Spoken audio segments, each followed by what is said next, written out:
Oke, bismillahirrahmanirrahim. Assalamualaikum warahmatullahi wabarakatuh. Hari ini kita akan melanjutkan materi etika profesi kita di pertemuan yang ke-9 ya teman-teman semua. Di hari ini kita akan membahas tentang implikasi etis dari teknologi informasi. Mungkin teman-teman sudah tahu ya tentang pembahasan di hari ini, yaitu yang pertama terkait dengan perilaku etika, moral dan hukum. Kemudian yang kedua, peran etika dalam bisnis dan perlunya budaya etika dalam perusahaan. Dan yang ketiga adalah hubungan etika dalam sistem informasi. Supaya kita bisa mereview kembali tentang etika, alangkah baiknya kita lihat dulu. Etika tuh dari kata etik yang berasal dari bahasa Yunani, yaitu ethos, yang berarti adalah karakter ya. Menurut Arif dalam buku terbitan beliau di halaman 228 terbitan tahun 2009 membahas tentang apa itu etika, pengertian etika. Pengertian etika adalah sebagai suatu prinsip mengenai suatu yang bernilai benar dan salah yang dilakukan setiap orang dalam menentukan pilihan sebagai pedoman perilaku mereka. Perkembangan teknologi dan sistem informasi menimbulkan pertanyaan baik untuk individu maupun masyarakat pengguna, karena perkembangan ini menciptakan peluang untuk adanya perubahan sosial yang hebat dan mengancam adanya distribusi kekuatan uang, hak maupun kewajiban ya. Itu menurut pakar etika yaitu Pak Arif ya. Kemudian pengertian yang berikutnya adalah tentang moral. Moral dipelajari orang sejak kecil, di mana seorang anak sudah diperkenalkan perilaku moral untuk membedakan mana yang baik dan mana yang buruk, mana yang boleh dilakukan dan mana yang tidak boleh dilakukan, atau mana yang merupakan tindakan terpuji dan mana yang merupakan tindakan tercela. Ini dari pakar lagi yaitu Arif tahun 2009 di halaman 226. Mungkin pernah kita lihat tetangga kita atau saudara kita yang mempunyai anak kecil ya, melakukan sesuatu hal, misalnya saja teriak-teriak gitu ya, dan orang tuanya memberitahu bahwa itu tidak baik gitu ya, atau berlaku kasar terhadap temannya dan orang tuanya menjelaskan bahwa itu tidak baik gitu. Dan di lain pakar yang lain yaitu McLeod ya, di bukunya terbitan 2004 di halaman 93, moral ini adalah institusi sosial yang dengan suatu sejarah dan daftar peraturan. Itu penuh dengan ada historisnya dan peraturan yang di situ ada list-listnya ya. Itu menurut McLeod. Yang ketiga yaitu tentang hukum. Hukum adalah peraturan perilaku formal yang dipaksakan oleh otoritas berdaulat. Seperti kita lihat contohnya saja pemerintah ya. Ini mereka membuat suatu peraturan untuk rakyat atau warga negara. Tujuannya untuk membatasi ya, kemudian supaya lebih tertib dan lain sebagainya ya.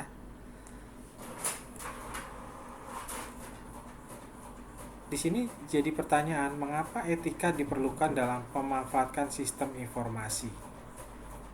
Menurut Arif, di buku terbitan tahun 2009 di halaman 227, permasalahan etika dan sosial dalam penggunaan sistem informasi diantaranya untuk melindungi hak kepemilikan intelektual, menetapkan standar untuk pengamanan kualitas sistem informasi yang mampu melindungi keselamatan individu dan masyarakat, mempertahankan nilai yang mempertimbangkan kualitas hidup di dalam suatu masyarakat informasi. Itu mengapa etika diperlukan dalam memanfaatkan di sistem informasi tersebut. Di sini jadi pertanyaan lagi, kenapa dalam bisnis memerlukan etika? Ya, menurut McLeod, ya, di buku tahun terbitan 2004 di halaman 94 menyatakan hubungan antara CEO dengan perusahaan merupakan dasar budaya etika. Jika perusahaan harus etis, maka manajemen puncak harus etis dalam semua tindakan dan kata-katanya. Manajemen puncak memimpin dengan memberikan contoh. Perilaku ini adalah budaya etika. Di sini tantangan dari manajemen ada dua hal yang perlu dihadapi. Yang pertama, memahami resiko-resiko moral dari teknologi baru, ya.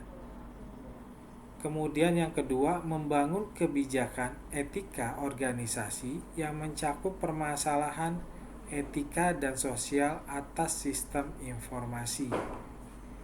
Itu dua hal yang perlu dihadapi di bagian manajemen. 5 dimensi moral dari era informasi yang sedang berkembang saat ini. Yang pertama, hak dan kewajiban informasi. Yang kedua, hak milik dan kewajiban. Yang ketiga, akuntabilitas dan pengendalian. Yang keempat, kualitas sistem. Dan yang kelima, kualitas hidup. Ini menurut Arif. Pentingnya etika komputer. Ada 3 alasan utama minat masyarakat yang tinggi pada etika komputer. Yang pertama, kelenturan dari logika-logika yang ada di dalam bahasa di dalam komputer. Kemudian yang kedua adalah faktor transformasi dari yang sifatnya katakanlah bersifat paper menjadi paperless.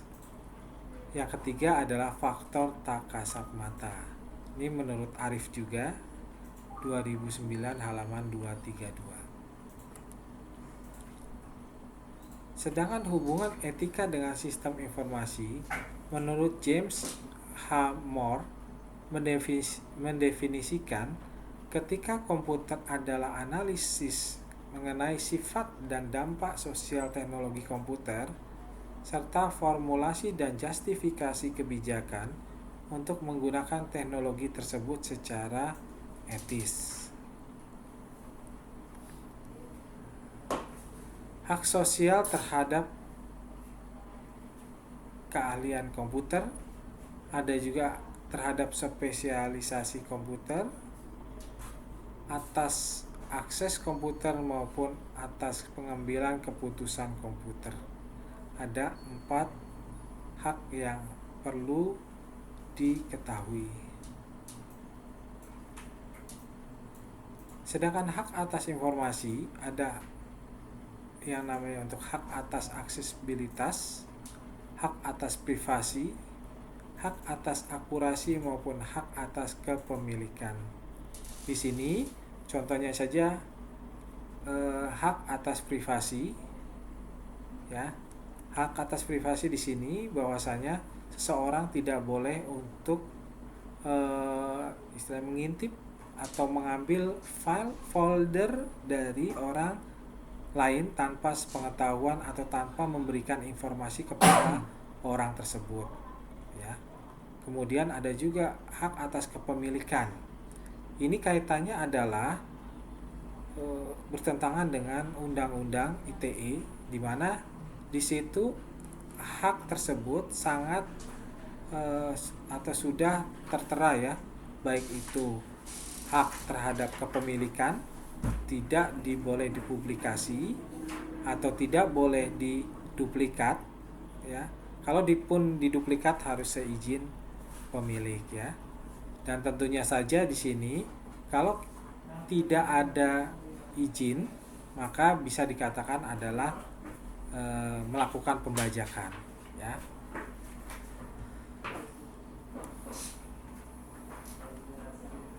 Kontrak sosial jasa informasi. Yang pertama, komputer tidak akan digunakan untuk sengaja mengganggu privasi seseorang, ya. Terkadang personal atau seseorang menggunakan identitas orang lain, ya, untuk mengganggu atau membajak, ya, privasi seseorang. Yang kedua, setiap ukuran akan dibuat untuk memastikan akurasi pemrosesan komputer. Yang ketiga, hak milik intelektual akan dilindungi. Itu yang tadi tentunya kaitannya ke pembajakan, ya. Yang keempat, komputer akan dapat diakses masyarakat hingga anggota masyarakat terhindar dari ketidaktahuan informasi. Apa itu teknologi sistem informasi? Teknologi sistem informasi atau TSI atau teknologi information system adalah teknologi yang tidak terbatas pada penggunaan sarana komputer, ya, tetapi meliputi pemrosesan data, aspek keuangan, pelayanan jasa, sejak perencanaan, standar dan prosedur, serta organisasi dan pengendalian sistem pencatatan dalam bentuk informasi. Dalam bidang teknologi informasi, tentunya etika menjadi sangat penting, khususnya di era informasi seperti sekarang ini. Para pelaku dunia IT harus mengetahui etika dalam penggunaan teknologi sistem informasi yang tentunya saja digunakan oleh mereka.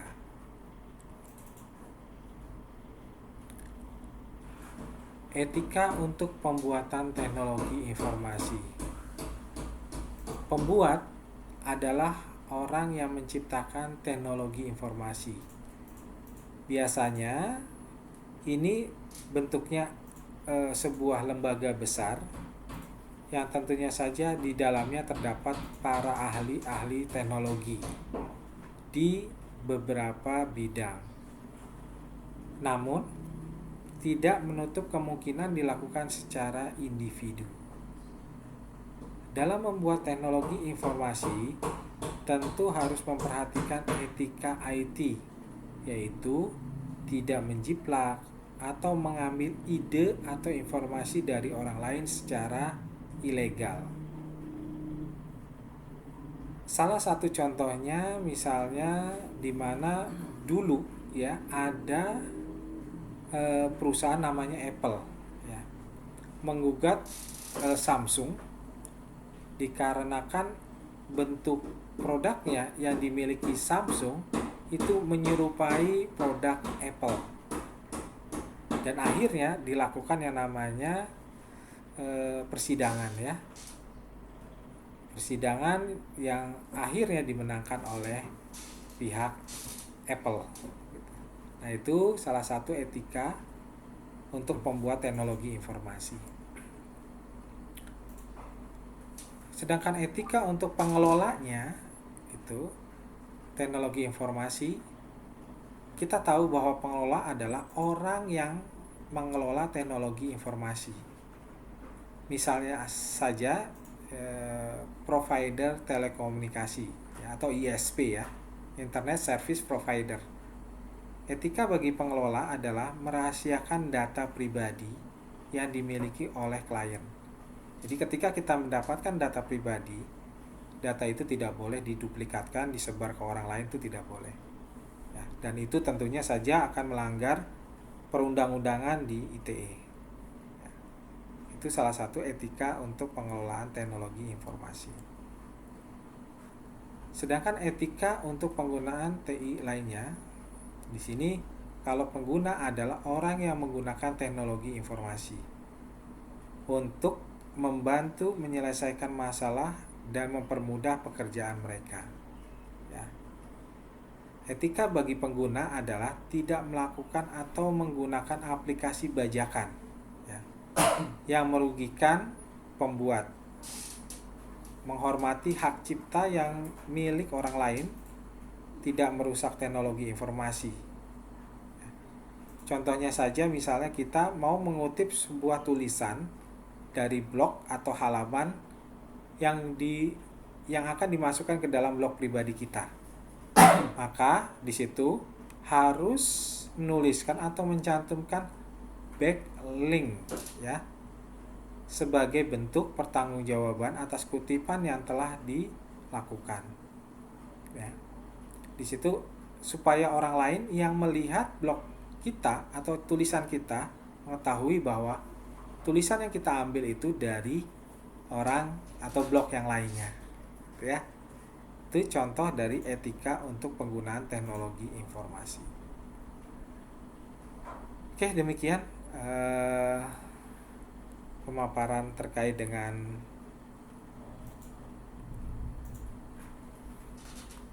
etika profesi di pembahasan yang ke-9 ini terkait implikasi etis dari teknologi informasi.